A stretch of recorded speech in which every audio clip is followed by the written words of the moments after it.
Assalamualaikum warahmatullahi wabarakatuh. Kami dari Waalaikumsalam. kami dari kelompok satu ingin mempresentasikan hasil PowerPoint kami tentang persepsi remaja terhadap penyebab kanker usus pada makanan siap saji. Terima kasih. Adapun nama-nama kelompok kami yaitu Cikar Indah Sandrina, Alzaina Fatia Putri Ihsan, Dwi Asmi Sukmawati, dan saya sendiri Aulia Pradita Setianingrum.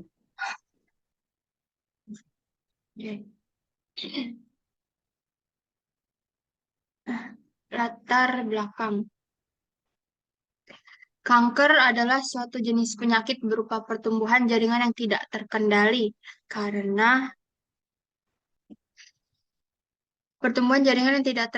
karena hilangnya mekanisme kontrol sel sehingga pertumbuhan menjadi tidak normal. Penyakit ini dapat menyerang semua bagian organ tubuh, baik pada orang dewasa maupun anak-anak. Kanker tidak diturunkan, tetapi faktor genetik diduga mempunyai peran yang tidak dapat diabaikan pada beberapa jenis kanker. Kanker bisa menyerang semua orang dan pada semua golongan umur. Sebagian besar jenis kanker banyak dilatar belakangi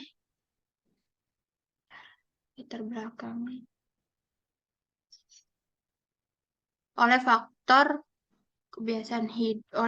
genetika, kebiasaan hidup yang tidak sehat, tingkat stres yang tinggi, kurang olahraga, pola makan yang tidak teratur, dan makan makanan yang tidak bergizi, cenderung tinggi garam, lemak, kalori yang berasal dari gula, serta rendah serat.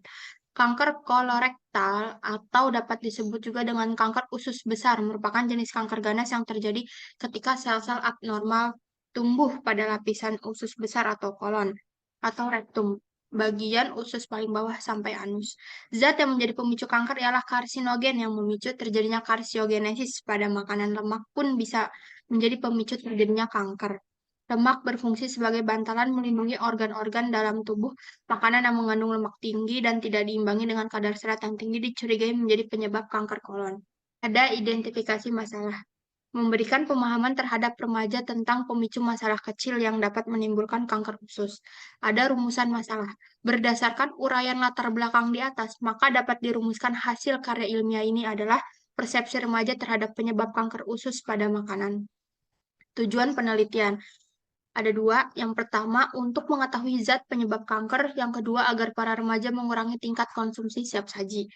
Ada manfaat penelitian. Yang pertama, hasil dari penelitian ini diharapkan para remaja dapat mengkonsumsi makanan cepat saji secukupnya. Yang kedua, memberikan informasi tentang zat penyebab kanker pada makanan cepat saji. Ada metode penelitian yang akan dibaca oleh Alzena. Metode penelitian itu, peneliti menggunakan metode penyebar angket atau kuesioner, yaitu peneliti memberi beberapa pertanyaan melalui Google Form. Data ini disebut kuantitatif. Selanjutnya akan dibacakan oleh Dwi.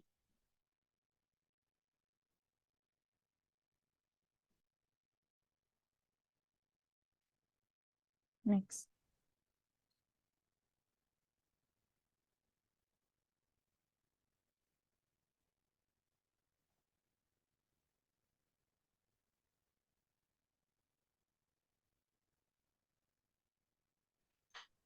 Selanjutnya yaitu tinjauan pustaka. Next.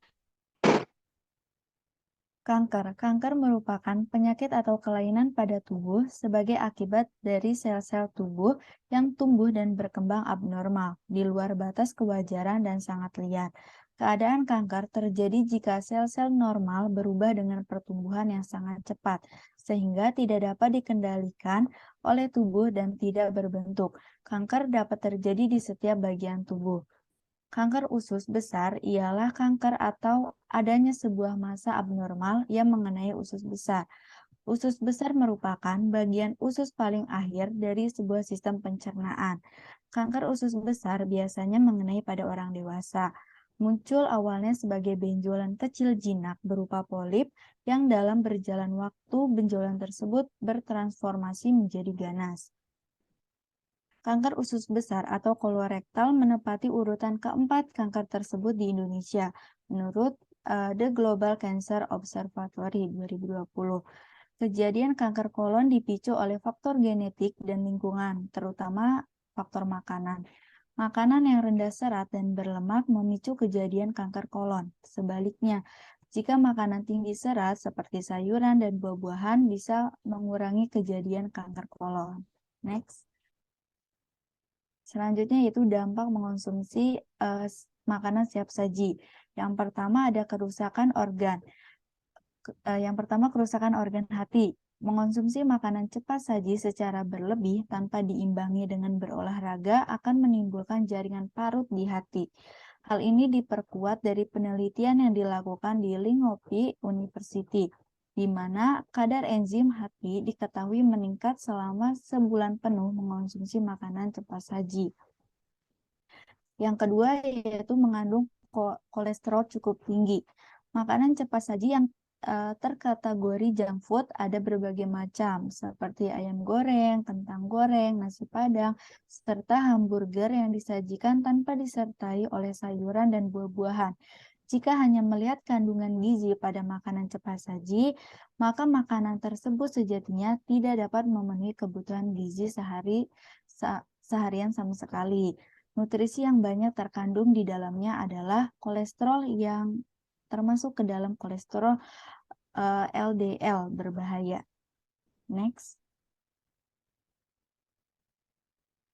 Selanjutnya itu dampak resiko keracunan makanan dalam beberapa kasus. Ditemukan bahwa tempat makanan siap saji tidak terlalu memperhatikan kebersihan dan kehigienisan makanan.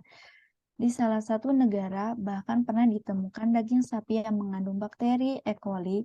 Hal tersebut tentunya berbahaya karena akan meningkatkan risiko keracunan pada makanan.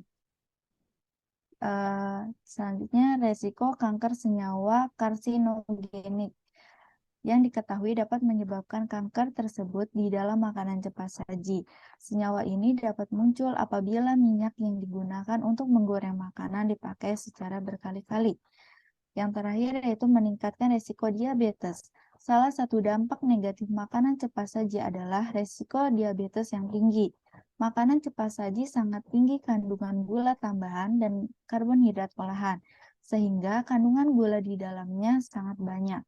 Hal tersebut akan menyebabkan resistensi insulin dalam tubuh serta hiperglikemia atau kelebihan gula darah.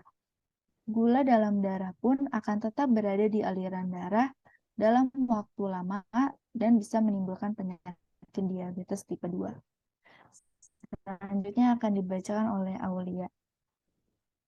Adapun hasil penelitian dari kuesioner yang sudah kita bagikan, terdapat 97 respon.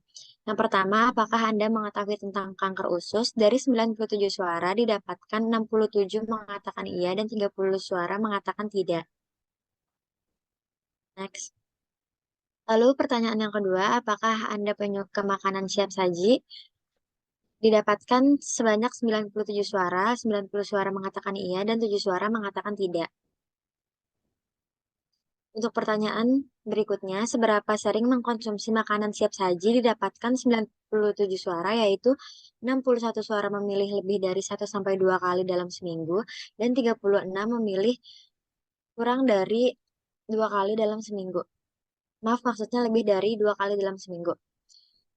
Pertanyaan selanjutnya mengenai zat penyebab kanker pada makanan cepat saji. Dari 97 suara didapatkan 36 orang memilih iya dan 61 memilih tidak.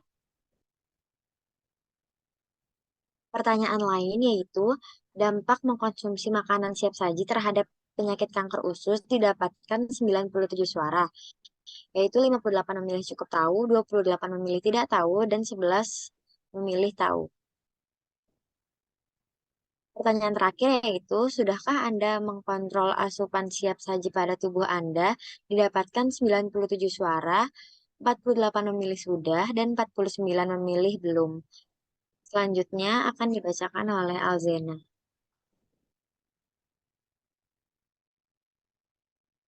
Kesimpulan, salah satu penyebab terbesar terjadinya penyakit kanker usus yaitu makanan yang dikonsumsi seumur hidup pasien. Melihat perkembangan zaman membawa pengaruh kepada gaya hidup masyarakat yang serba cepat, menyebabkan penyakit ini semakin sering diderita karena pola makan masyarakat yang tidak sehat didukungnya oleh bertambahnya jenis makanan yang tidak sehat seperti kasus formalin, gorengan dengan minyak dicampur plastik, dan lain-lainnya menyebabkan bahan-bahan karsinogen atau bahan penyebab kanker sangat mudah ditemui di kehidupan masyarakat. Namun sayangnya kepedulian dan kesadaran masyarakat akan penyakit ini masih belum tersosialisasikan dengan baik. Padahal melihat insiden yang cukup sering terjadi di Indonesia, yaitu menempati urutan ketiga dari kanker yang sering dijumpai kasusnya di Indonesia. Next. Bahkan di dunia barat, kanker ini menempati urutan kedua dari kasus kanker yang sering ditemui kasusnya.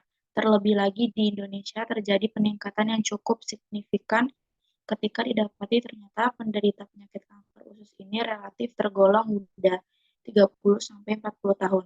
Padahal penyakit ini dahulunya baru muncul di usia-usia senja. Melihat kondisi seperti ini, perlu adanya kesadaran atau sikap aware terhadap penyakit ini. Dalam menjaga makanan yang masuk ke dalam tubuh kita dan mengkonsumsi serat sedikitnya 30 gram sehari dapat mencegah penyakit kanker usus ini. Oleh karena itu diperlukan sebuah kampanye untuk menyadarkan publik akan penyakit ini dan mencegah dengan membiasakan sejak dini mengkonsumsi serat yang ada di sayur-sayuran dan buah-buahan.